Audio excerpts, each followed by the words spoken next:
पिंपरीमधल्या हिंजवडीमध्ये tempo ट्रॅव्हलरच्या जळीत कांडाच्या प्रकरणाला एक धक्कादायक असं वळण लागलेलं आहे। टेम्पोला आग लागली नाही तर चालकानंच ती आग लावली होती असं आता तपासामधून निष्पन्न झालेलं आहे आणि या घटनेमध्ये 4 कर्मचाऱ्यांचा होरपळून मृत्यू झाला। दिवाळी बोनससह पगार थकवल्याचा राग मनामध्ये ठेवून चालकानं हा सगळा प्रकार केला हे समोर येत आहे। या प्रकरणी पोलिसांनी आता गुन्हा सुद्धा दाखल केलाय। दरम्यान पोलिसांनी व्युमो ग्राफिक्स कंपनीमध्ये जाऊनही पाहणी केली आहे। तर कंपनीने आपला पगार थकवला म्हणून टेम्पो ट्रॅव्हलर पेटवून दिली असा चालक जनार्दन हंबर्डीकर याने तपासाच्या दरम्यान सांगितलेलं आहे। मात्र आम्ही त्याचा 1 रुपया सुद्धा पगार थकवला नहीं असा दावा मालक नितेन शाह यांनी केला है। पुलिस का इन्वेस्टिगेशन चल रहा है। हम पुलिस के साथ फुल कोऑपरेशन दे रहे हैं और जो भी इंजर्ड है उनको हम मेडिकल हेल्प कर रहे हैं और उनको हॉस्पिटल में रखा है and we are taking care of everyone. उसका कुछ भी सैलरी पेंडिंग नहीं है। हमने उसको टाइम टू टाइम उसको पूरा सैलरी दिया है। पुलिस इन्वेस्टिगेशन चल रहा है। मैं आगे पुलिस के साथ कोऑपरेट कर रहा हूँ। पुलिस आपको इन्फॉर्मेशन। हिंजवडीमध्ये टेम्पो ट्रॅव्हलर पेटवण्यासाठी चालकानं 1 लिटर बेन्झिन केमिकलचा वापर केला होता।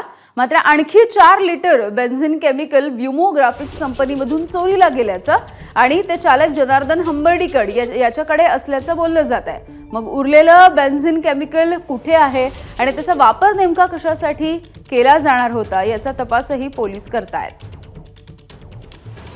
जनरली बेन्झिन सोल्युशन जे आहे ते ज्वालाग्रही आहे अशी माहिती आहे आणि कंपनी जे आम्ही जे आतापर्यंत तपास केला कंपनीमध्ये साफसफाई करता याचा वापर केला जातो अशी माहिती मिळालेली आहे। आणि तो किती घातक सर आहे कारण आगीच्या दृष्टीनं त्यानं त्याचाच वापर यामध्ये केला होता। कारण आपण जर आजचा बघितला तर त्यावरनं लक्षात येते की ते किती घातक आहे। कारण आगीच्या संपर्कात आल्यानंतर त्याचा उडालेला भडका आणि त्यामध्ये झालेला हादसा याच्यावरनं लक्षात येते की ते अतिज्वालाग्रही आहे। नाही, आता पुढचा हा सगळा भाग तपासाचा आहे। अद्यापर्यंत तपासामध्ये जे आलेलं आहे ते समोर आलंय। हा पुढच्या तपासात निष्पन्न होणाऱ्या गोष्टींवर हे सगळं अवलंबून आहे।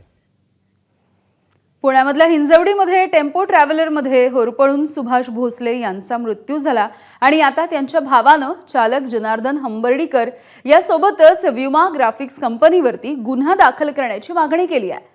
सामान्यांना न मिळणारं घातक बेन्झिन केमिकल हे कंपनीमधून चोरीला गेलं ते कसं काय आणि यामध्ये कंपनीचा निष्काळजीपणा सुद्धा झालेला आहे आणि याचमुळे कंपनीची चौकशी व्हायला हवी अशी मागणी सुद्धा विनोद भोसले यांनी केली आहे। खरं तर तुम्हाला नेमकं कधी कळालं की हा अपघात नाही तर घातपात आहे?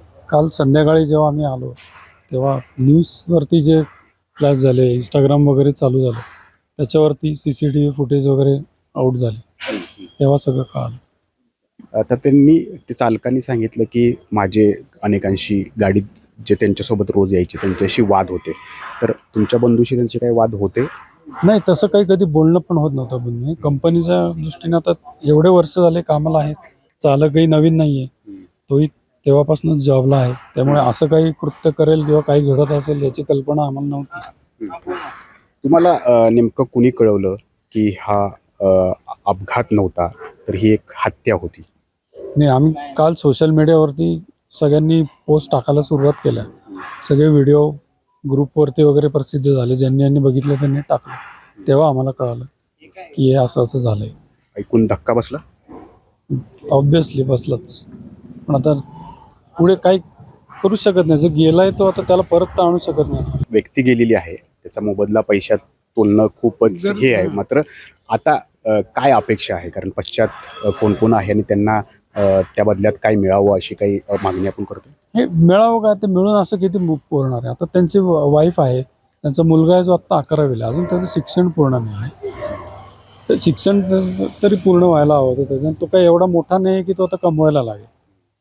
11वीचा मुलगा आता काय कामाला जाऊन करणार आहे? त्याच्या आईकडे कुणी बघावं? त्याचे आई वडील गावाले जे शेती करतात, त्यांचं पुढे काय? ABP माझा, उघडा डोळे बघा नीट।